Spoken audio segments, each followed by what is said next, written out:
A quiet town bathed in the warm glow of the California sun. Salina Beach, a place where neighbors shared smiles and secrets, rarely extends beyond picket fences. But beneath the surface of this idyllic community, a storm is brewing. And at the center of it all was Jade Janks, a 39-year-old interior designer with a life that seemed straight out of a glossy magazine.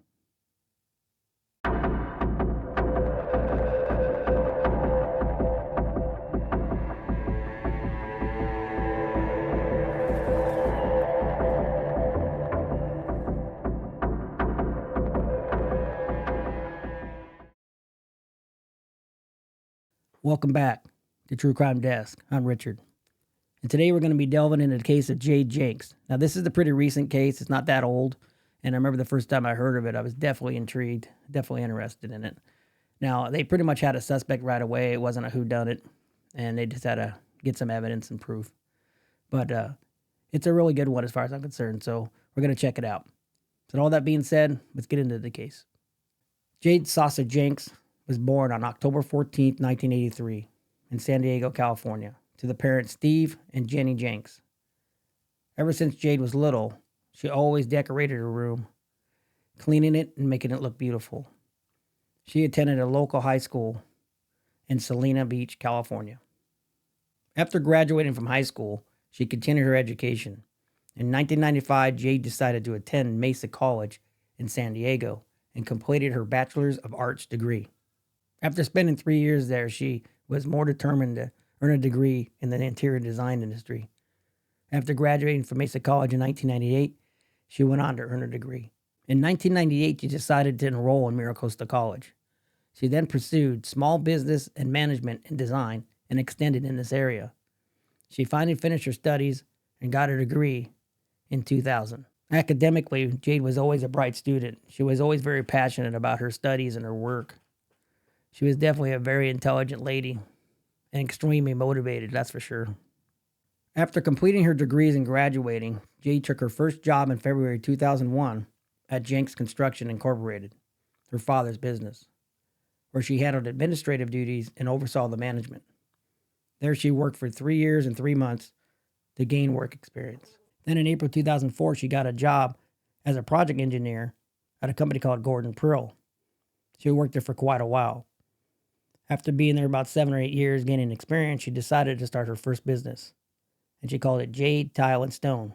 She started that in 2008. So after working and building that up for 5 years, she decided to do something new. So in 2013, she took a job as a senior art advisor at Peter Like USA. And after doing that for about 10 years and gaining more experience in that field, she decided to launch a new company, and she called it Janks Interior in 2018, which specialized in the interior design. Now, I think a lot of people might be thinking after hearing that her first job was at her dad's company that she didn't earn the position. Now, I don't think that's fair in this case. I think that I'm sure it didn't hurt that her dad owned the company, but from everything I've read and all the research that I did, she did a really good job, and she's a very intelligent lady, that's for sure. And she later went on to build her own company, which was very successful. So I don't think that's fair in this case. But then again, that's just my opinion. All right, with all that out of the way, now we're going to get into what brought us here. Now, I want you to keep in mind, everything I'm about to tell you now is Jade's account. I'm not saying she's lying or anything. I just want you to keep that in mind. This is her account. Jade went to her stepfather's apartment, whose name is Tom Merriman, to clean and must have bumped his computer mouse, which she guessed was in sleep mode. When the screen came on, she saw a screensaver photo of woman's breast. Jade said, quote, "I look, and I'm like, those are my breasts," end quote. She then logged into his computer and found more nude photos, hundreds of them. They were all categorized in files with explicit names. These were private photos she had taken more than 10 years ago with her ex-boyfriend when she was younger.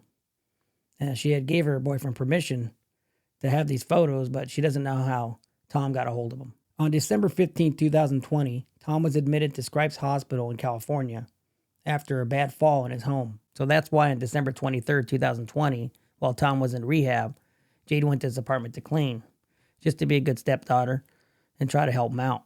Jade first met Tom Merriman when he married her mother when Jade was only 14 years old.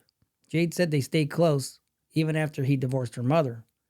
She said of the relationship, quote, "He would call me his daughter, and I would call him my dad."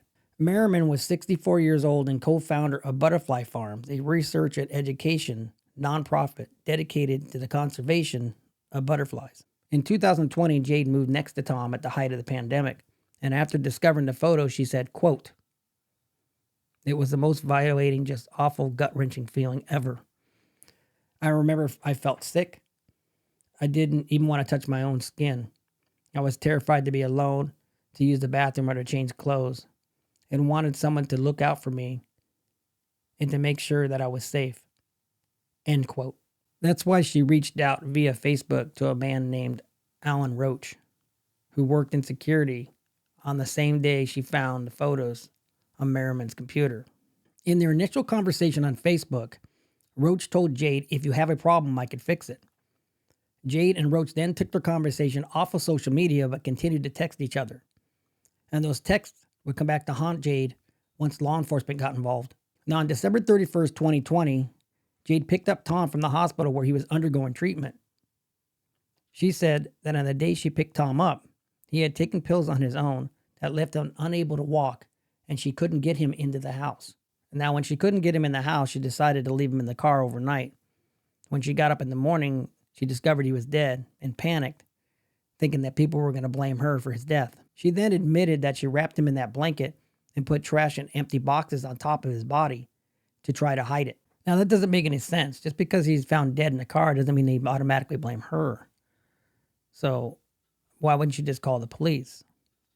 I mean, unless there's something else going on. The fact that she didn't call the police means there's probably something else going on, because your first instinct when you find that, I would think, would be to call the police. And they'd come out and see that he was dead in the car. But the fact that she didn't do that and decided to cover him with a blanket and hide him in the driveway means there's something else going on, in my opinion. Now, that's pretty much the story she told initially. But as we go further and go into the text and stuff, we're going to see how that story doesn't line up with the evidence.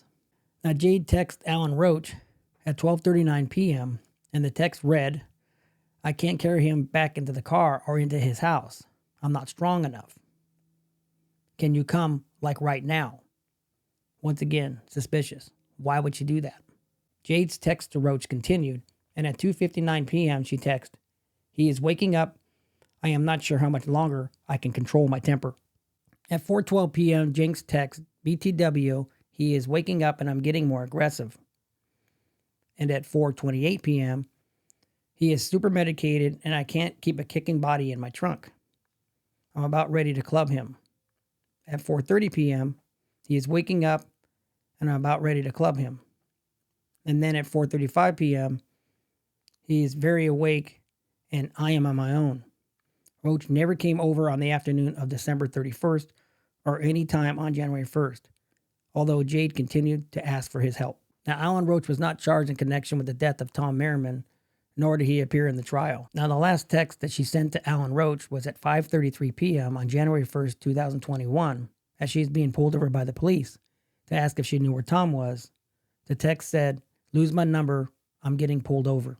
Just for future reference, if you're going to do something stupid, don't put it in text, because even if you delete it, it can be found. I just don't get why they keep doing this. But then again, if criminals were smart, they wouldn't get caught, so I guess we're glad they keep doing it. So as far as you criminals go, keep texting. All right, now we're going to see how her story doesn't make any sense and it doesn't align with her original story.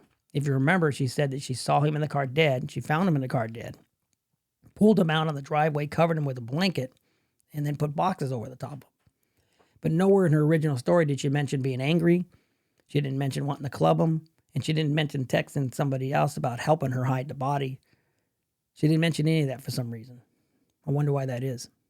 All right, now we're going to go over the initial investigation. We're going to go over how they initially found out that he was missing and why and how they started looking at Jade as a suspect. On New Year's Day, 2021, about a week after Jade made her discovery, investigators first heard about Tom Merriman and Jade Janks when they got a phone call at the San Diego County Sheriff's Department. The man's name was Adam Siplick. Now, I'm going to call him Adam from now on. Now, police would later call him the Fixer. And on the phone call, he claimed that Jade might have killed her stepfather. Now, Adam, or as the cops call him, the fixer, said he went over to Jade's house the night before and that she had told him that she had killed her stepfather and needed his help to move the body. Now, he didn't see the body. He didn't see Tom at all. But after he heard that, he pretty much bailed. So, smart guy. Now, after that phone call came in, investigators spent the rest of the day calling relatives looking for Tom without success. On the afternoon of January 1st, officers went to Tom's house and they couldn't find him, didn't hear any noise or see anything. But they did see Jade driving away, and so that's when they pulled her over and asked her if she knew where Tom was. Jade came willingly to the police department and told them she picked up Tom from the rehab center where he had been since leaving the hospital the day before, but that she didn't know where he was now. She then asked for a lawyer and stopped answering questions. Smart girl, always a smart move, even if you're innocent, especially if you're innocent. Ask for an attorney, don't talk to police. I know people, they do too much. They just feel like if they talk, they're going to talk their way out of it or they're trying to be helpful, but not a smart move. Get an attorney, stop talking. A few hours later, the investigators got a warrant and they searched Jade and Tom's home, but they couldn't find him, didn't see any signs of anything. But by first light the next morning on January 2nd, 2021, when Sheriff's Department Detective Rosa Patron found Tom's dead body outside his house. Tom's body was lying in his driveway, wrapped in a blanket and covered with trash, tools, and stacks of empty cardboard boxes. Investigators immediately arrested Jade and eventually charged her with first-degree murder. Jade's murder trial began on December 22nd, almost 2 years after detectives found Tom's dead body in his driveway. Jade's defense was that she had nothing to do with Tom's death and that he had died from his own poor health and off-label of prescription drugs. But prosecutors said those texts between Jade and Roach raised questions about Jade's version of the events. One critical text that she sent to Roach at 11:35 a.m. shortly after picking up Tom from the rehab center said, "I just dosed the hell out of him." Now, when she was asked about this on cross-examination, her answers were, that was poorly phrased. Let's put it lightly.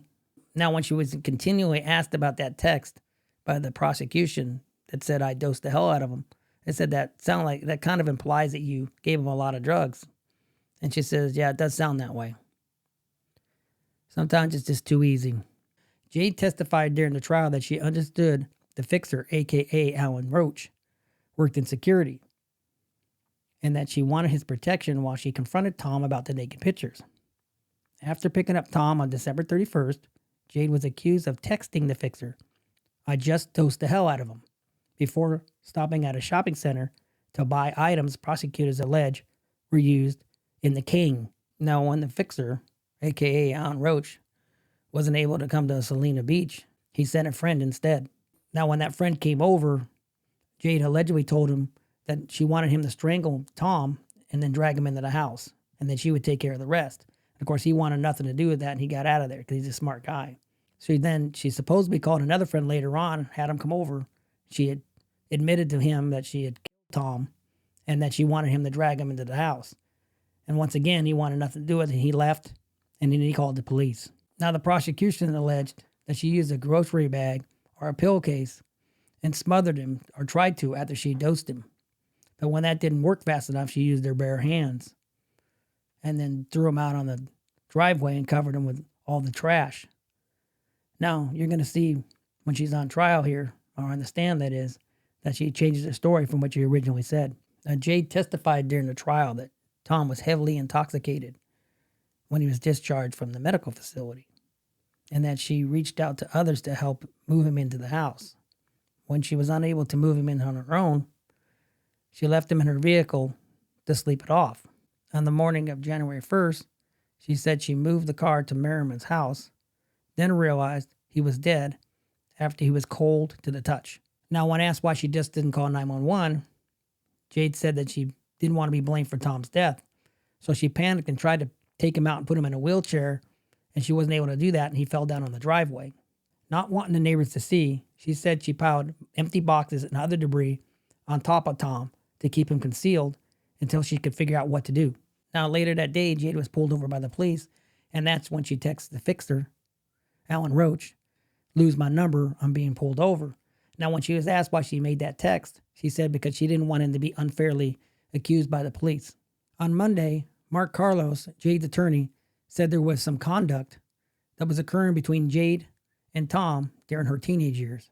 And he said it affected her reaction to the prospect that Tom was returning home from the medical center and that he would realize that she found all the naked photos he had on his computer. Now, Carlos said that she had a lot of friends and family that she could rely on for help, but she panicked. And that Tom died from a poor health and a cocktail of drugs he had put in his own system that he did himself. And that there's no evidence whatsoever that he was strangled. Now, what made the prosecution's case so strong is that they had all the texts that she said she was going to bonk him on the head, she was going to kick him in the car. And so all those texts, they really just bit her in the butt. So once again, like I said, you just got to keep things, don't be texting stuff. And it just didn't match her story and what she was saying. She's saying one thing about him being drugged or finding him dead and it was an accident and being terrified and scared. And then her texts are saying something different where she's hitting him in the head, bonking him, and that she can't control her temper. So the text definitely bit her in the butt. Now, Jade's trial ended on December 21st, 2022.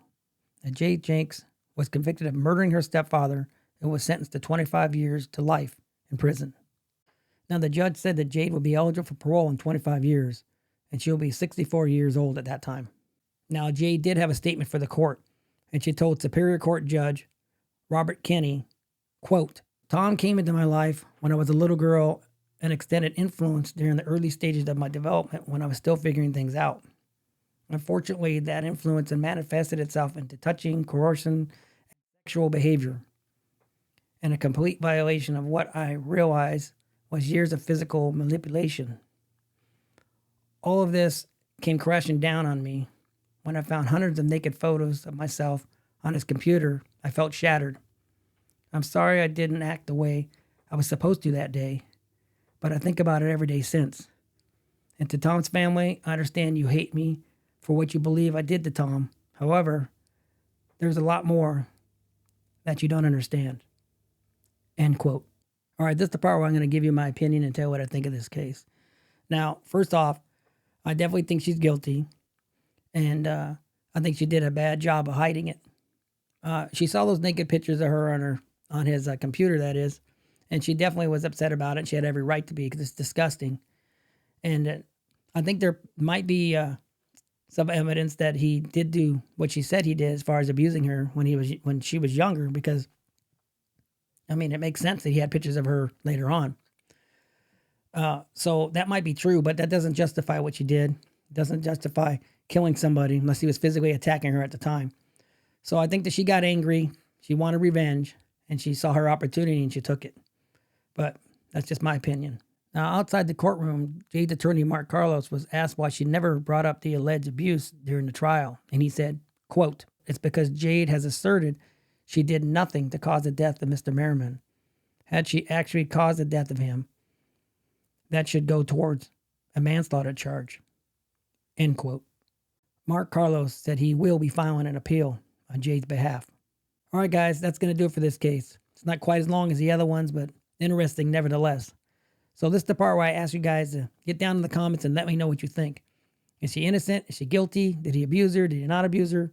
I'm real interested in what you guys have to say.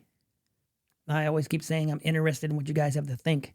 So I have to keep correcting that. So I'm interested in what you guys have to say, and I'm interested in what your thinking is on this case. So what is your thinking on this case? She innocent? She guilty?